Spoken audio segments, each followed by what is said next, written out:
Hello and welcome to the video. I'm so excited today to share with you all the process that I am going through to create my worm farm. And so I personally did my research behind worm farming and the type of setup it was that I wanted. And at first I went back and forth between whether I wanted to do the 3 5-gallon bucket method or whether I wanted to get like an actual tub bin for my worms. But I ended up going with this bin right here, which I will leave in the description below on where it is that I purchased it.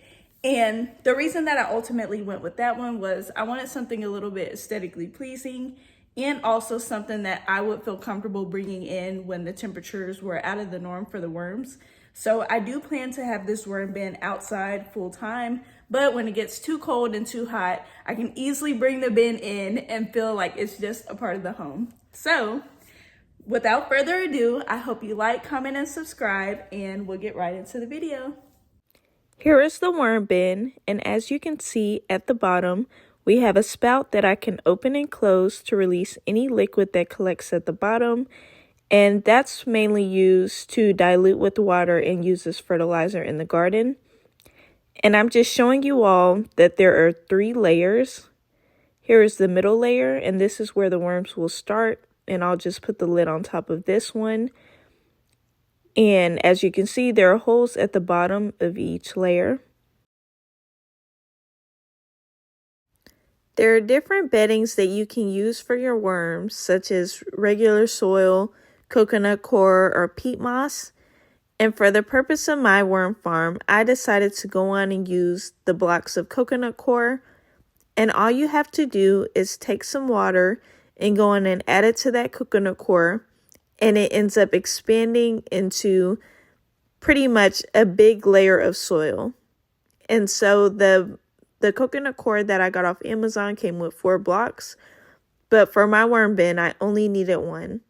And I ended up having to put it in a bowl just to be a little bit easier with separating, so I didn't have all that water collected at the bottom of my bin, but you'll see that it gets bigger.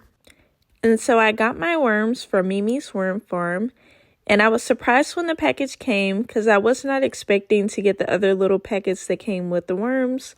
And so I received oyster flour, worm chow, a few worm castings to go in and start the worm bin with, as well as microbe food.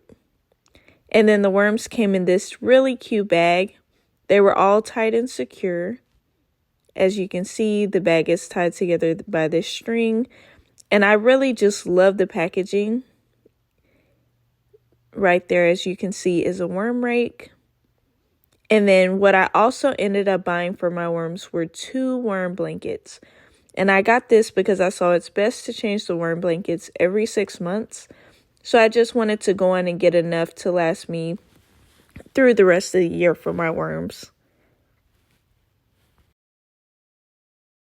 I purchased half a pound of worms, and I got a mixture of European night crawlers as well as red wigglers. And those red wigglers are perfect for composting, and then oftentimes you see the European night crawlers used for fishing. So I decided to have a mixture of both just to see which ones I like most and how it would be. And then here you will see I'm pouring all of my worms in the worm bin. And it was supposed to be an estimated amount of about 300, but I was told that since they just came in shipment, they might look a little weak, and then over a couple of days, they'll start to plump up, which ultimately, that is exactly what ended up happening to my worms.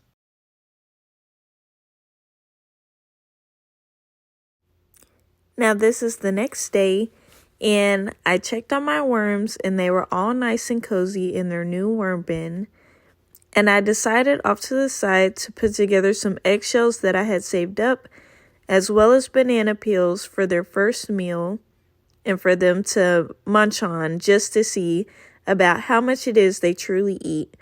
Because ultimately, I didn't want to put too much food in the bin to where it started to potentially smell or to where it was more than what I felt like they were able to eat. But over time, I got used to how much my worms were eating, and I was able to add more accordingly.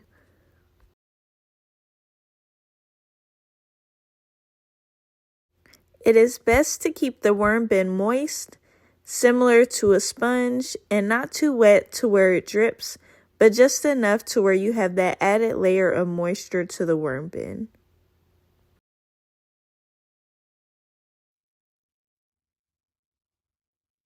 Now last but not least, I went on and cut out the worm blanket to where it was the perfect size for my worm bin, and I put the extra scraps off to the side in case I decide to use it later.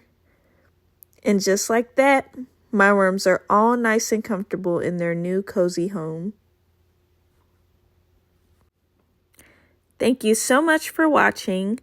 Please feel free to share down in the comments if this is something that you like and want to continue to follow along.